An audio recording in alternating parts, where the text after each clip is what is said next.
Well, good evening, everybody.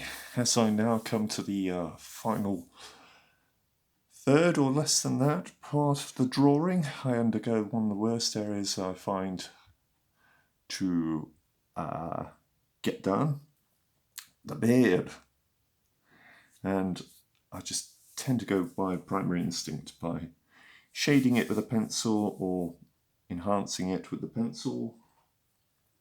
I can use variety of techniques. Let me just angle it down a little bit. So, I think what we need to do is quickly look at the reference photo. And as we can see, we've got quite a lot of not pure white. Beards are never pure white. There's always a slight tint of true grey in them, even when they're white, and of course due to lighting. So if you can see, what I'm doing here is applying layers, and what I tend to do is I will show you now. I either use my pencil to shade in, or I use a makeup brush.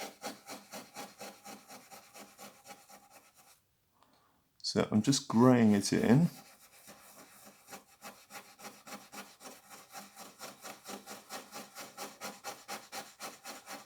These videos, of course, are only brief because to do a time lapse on this would take quite a lot of memory.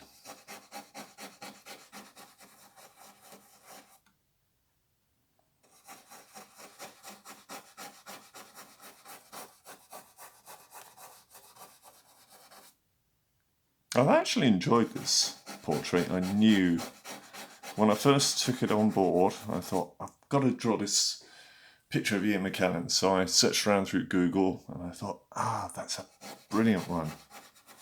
So I thought, yes, I will have that as my own little project, so I'll give it a shot.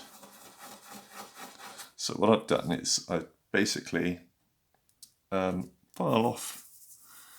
grind off some graphite, and as you can just see in the corner here, it's dark. Obviously it's a lot darker from what you can see in the picture. It's not quite as dark, but it is probably about a 3B. So I just tend to shape it in. I'm doing basically shape shading, I suppose you could say. And then later on, like I've done with the moustache, I will just simply go in, erase it, darken it in areas, and then erase. So it's a process of elimination and gradually shading till you get the moustache shape, really. Same here with his goatee. Now Ian McKellen has got a similar beard growth as to my own. He goes very wiry.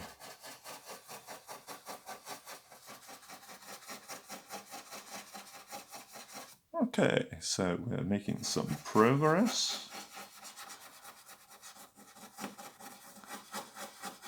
Oh, a quick little point. I've got the Tombow Mono Eraser. Let me just step back. I don't know if you can see. I'm probably out of shot. Let me just pinpoint it. I don't think I can focus properly. No, but anyway, what I tend to do is use a plain piece of paper and I file it both ways to make a nice taper. And I'll demonstrate to you now, just very simply. And you can practice it anyway. Just gently. You might not be able to see this too well, but don't worry, because the areas which are left as grey, in between parts between the hairs, will be darkened, and you end up with, of course, shade areas which you can see which are left darker. So it's sort of a light between dark between light. So yeah, these strands obviously are going to look a bit thick at first. I tend to find if you chisel it in a little bit like that, that's it, rather than drag it in, works much more efficiently. So, oh yes, quick little notes. To check the authenticity of the skin, in terms of the contrast values, it looks more contrasty than what you can actually see on the drawing itself. I normally take a photo using my professional camera, black and white, and it looks really good. It gives it that softness that skin naturally has, because you won't see any solid lines on a real face, of course, because it's all soft graduation of lighting. Right, okay, so what I would do next is just use my brush. Go in, as an example, oh, I'm using a, can you see? Yay, a 4-inch Staedtler. So I will go in, being a lefty, from this angle, like that, and as you can see,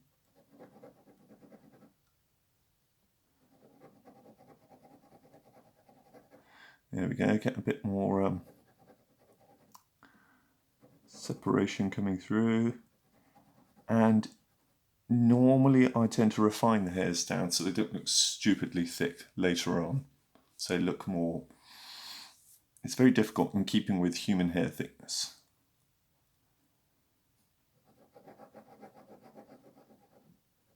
So there we go. I'll just darken it a little bit more. And what I might do is just make sure my point is still chiseled. So you naturally have to go in, turn it over, and make a chisel on the other side.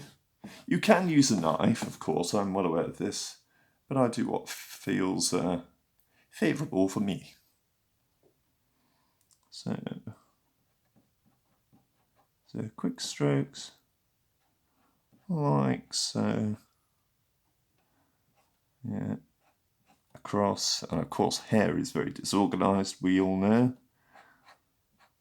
So it goes in all kinds of directions. So what I'll do now is just pop back in, tease in some more shading.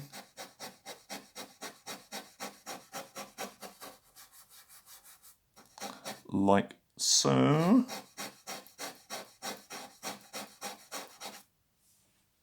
I tend to hop around on drawings, so I move from area to area. I get bored. I heard this comment from another artist who I know. She also gets bored with sticking to squares.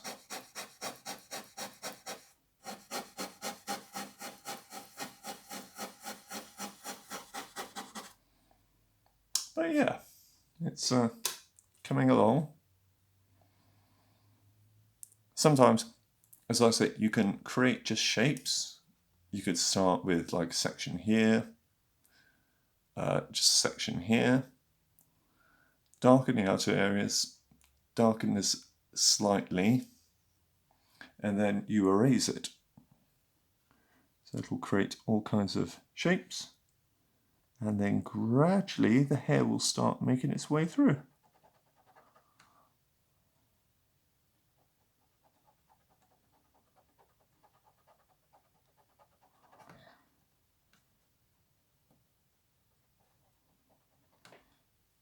Right.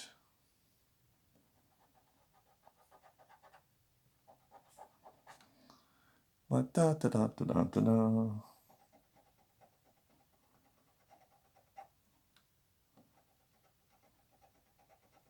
Now normally I'd have my face right up to this, but because I'm filming for you people, that's a little bit difficult.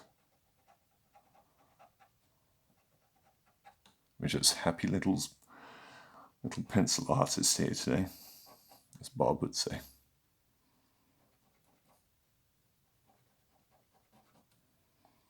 Okay, that's to give you just a very basic understanding of how it's done. Thank you for watching, and I will produce the finished portrait at the end in the next session. Thank you for watching. Bye for now.